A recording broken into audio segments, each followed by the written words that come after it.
దేశవ్యాప్తంగా ఉపాధి హామీ పథకంలో కీలక మార్పులు చోటు చేసుకుంటున్న ఎంజీ నరేగా స్థానంలో విబిజీ రామ్జీ చట్టం నేటి నుంచి అమల్లోకి వచ్చింది. గ్రామీణ ఉపాధి వ్యవస్థను మరింత బలోపేతం చేయాలనే లక్ష్యంతో కేంద్రం ఈ కొత్త పథకాన్ని తీసుకొచ్చినట్లుగా సమాచారం అందుతుంది. ఈ కొత్త చట్టం ప్రకారం గ్రామీణ కుటుంబాలకు 125 రోజుల ఉపాధి హామీ కల్పించనున్నారు.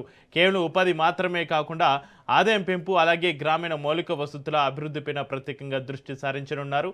కేంద్ర రాష్ట్రాల నిధుల నిష్పత్తి 60-40గా నిర్ణయించినట్లుగా తెలుస్తుంది. ఏపీలో ఈ పథకం అమలుకు కూటమి ప్రభుత్వం ఇప్పటికే నిర్ణయం తీసుకోగా రేపు తిరుపతిలో విబిజీ రామ్జీ పథకాన్ని అధికారికంగా ప్రారంభించనున్నారు. మరోవైపు తెలంగాణ కేబినెట్ కూడా ఈ పథకం అమలుపైన రేపు కీలక నిర్ణయం తీసుకోనుందని సమాచారం అందుతోంది.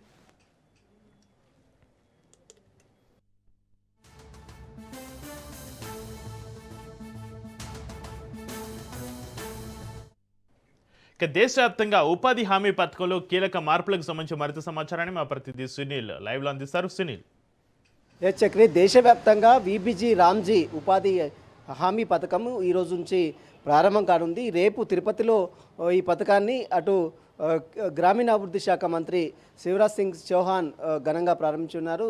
అంతతో పాటు అతని ముఖ్యమంత్రిగా ఉన్నటువంటి చంద్రబాబు నాయుడు, అదేవిధంగా పవన్ కళ్యాణ్ కూడా రేపు లాంఛనంగా తిరుపతిలో ఈ యొక్క పథకాన్ని ఘనంగా ప్రారంభించున్నారు. దీంతోపాటు ఈ రోజు నుంచి ఈ పథకం దేశవ్యాప్తంగా అమలు కానుంది. అయితే తెలంగాణ రాష్ట్రంలో ఈ పథకంపై కూడా విబిజీ రామ్జీ గతంలో మహాత్మా గాంధీ గ్రామీణ ఉపాధి హామీ పథకం ఉంటే ఇప్పుడు విబిజీ రామ్జీ వికసిత్ భారత్ అనేటువంటి పేరుతో ఉపాధి హామీ పథకాన్ని పేరుని మార్చారు. కాబట్టి దీనిపై ఇప్పటికీ కాంగ్రెస్ ప్రభుత్వం కొంత అభ్యంతరం వ్యక్తం చేసింది. దీనిపై కొంత గతంలో ఆందోళన కూడా చేసింది. గతంలో ఉన్నటువంటి గ్రామీణ ఉపాధి హామీ పథకానికి మహాత్మా గాంధీ గ్రామీణ ఉపాధి హామీ పథకంలో 100 రోజులు పని కల్పించారు. కానీ ఇప్పుడు వికసిత్ భారత్ సంబంధించినటువంటి అంటే విబిజీ రామ్జీ సంబంధించినటువంటి ఈ గ్రామీణ ఉపాధి హామీ పథకంలో 125 రోజుల పని కల్పించారు. ముఖ్యంగా మౌలిక వసతులు, మరోవైపు రోడ్ల నిర్మాణాలు, మరోవైపు చెరువుల పూడికలకు సంబంధించిన అంశాలు ఇవన్నీ ప్రాధాన్యం కల్పించి ఈ 125లో పనిని కల్పించే విధంగా అటు కేంద్ర ప్రభుత్వము నిర్ణయం తీసుకుంది. ఈ చట్టం ఇప్పటికే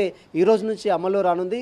ఇక ఇప్పటికే తెలంగాణ రాష్ట్రం మరి ఈ పథకాన్ని అమలు చేయాలా లేదా అన్న దానిపై కూడా రేపు మంత్రివర్గ సమావేశం ఉంది. కాబట్టి రేపు ముఖ్యమంత్రి రేవంత్ రెడ్డి అధ్యక్షతన మధ్యాహ్నం 3 గంటలకు కేబినెట్ సమావేశం ఉంది. కాబట్టి ఈ కేబినెట్ సమావేశంలో విబిజీ రామ్జీ చట్టాన్ని అమలు చేయాలా లేదా, ఒకవేళ అమలు చేయకుంటే కేంద్రం నుంచి రావాల్సినటువంటి 60% నిధులు పెండింగ్లో పడిపోతాయి. మరి దీన్ని అమలు చేస్తే రాష్ట్రం నుంచి 40%, కేంద్రం నుంచి 60%, అంటే మొత్తం 300 రూపాయలు, అంటే రోజు కూలి దాదాపు 300 రూపాయలు ఇప్పటికే పెంచింది. కాబట్టి వాటి ద్వారా రాష్ట్రానికి రావాల్సినటువంటి నిధులు అనేది కొంత పెండింగ్లో ఉంటాయి. కాబట్టి వాటికి సంబంధించిన అంశాలపై కూడా రాష్ట్ర ప్రభుత్వం మంత్రివర్గంలో చర్చించిన తర్వాత దీనిపై నిర్ణయం కూడా తీసుకునే అవకాశం ఉంది. దేశవ్యాప్తంగా ఈ రోజు నుంచి ఈ చట్టం అయితే అమల్లో వచ్చింది. మరి దీన్ని రాష్ట్ర ప్రభుత్వం మరి అమలు చేస్తుంది. ఎందుకంటే అటు ఆంధ్రప్రదేశ్ పక్కనే ఉన్నటువంటి ఆంధ్రప్రదేశ్ అమలు చేస్తుంది. రేపు ఘనంగా గ్రామీణాభివృద్ధి శాఖ మంత్రి శివరాజ్ సింగ్ చౌహాన్ కూడా వచ్చి ఈ యొక్క పథకాన్ని లాంఛనంగా ప్రారంభించున్నారు. కాబట్టి మరి తెలంగాణ రాష్ట్రంలో మరి ఈ పథకాన్ని అమలు అవుతుందా లేదా, రేపు మంత్రివర్గ సమావేశంలో ఎలాంటి నిర్ణయం తీసుకుంటారు అనేది కూడా ఒక చర్చ మాత్రం కొనసాగుతుందని చెప్పవచ్చు. ఒకవేళ తీసుకోకపోతే, ఒకవేళ దీన్ని పథకాన్ని అమలు చేయకపోతే కేంద్రం నుంచి రావాల్సినటువంటి గ్రామీణ ఉపాధి హామీ పథకం నుంచి రావాల్సినటువంటి నిధులు మొత్తం కూడా పెండింగ్లో ఉంటాయి. కాబట్టి వాటికి సంబంధించిన అంశాలపై మరి రాష్ట్ర ప్రభుత్వం ఏ రకంగా నిర్ణయం తీసుకుంటున్నది కూడా ప్రస్తుతం చూడాల్సిందని చెప్పవచ్చు. రేపు మంత్రివర్గ విషయంలో ఈ మంత్రివర్గ సమావేశంలో దీనిపై చర్చించి ఒక కీలక నిర్ణయం కూడా తీసుకునే అవకాశం ఉంది.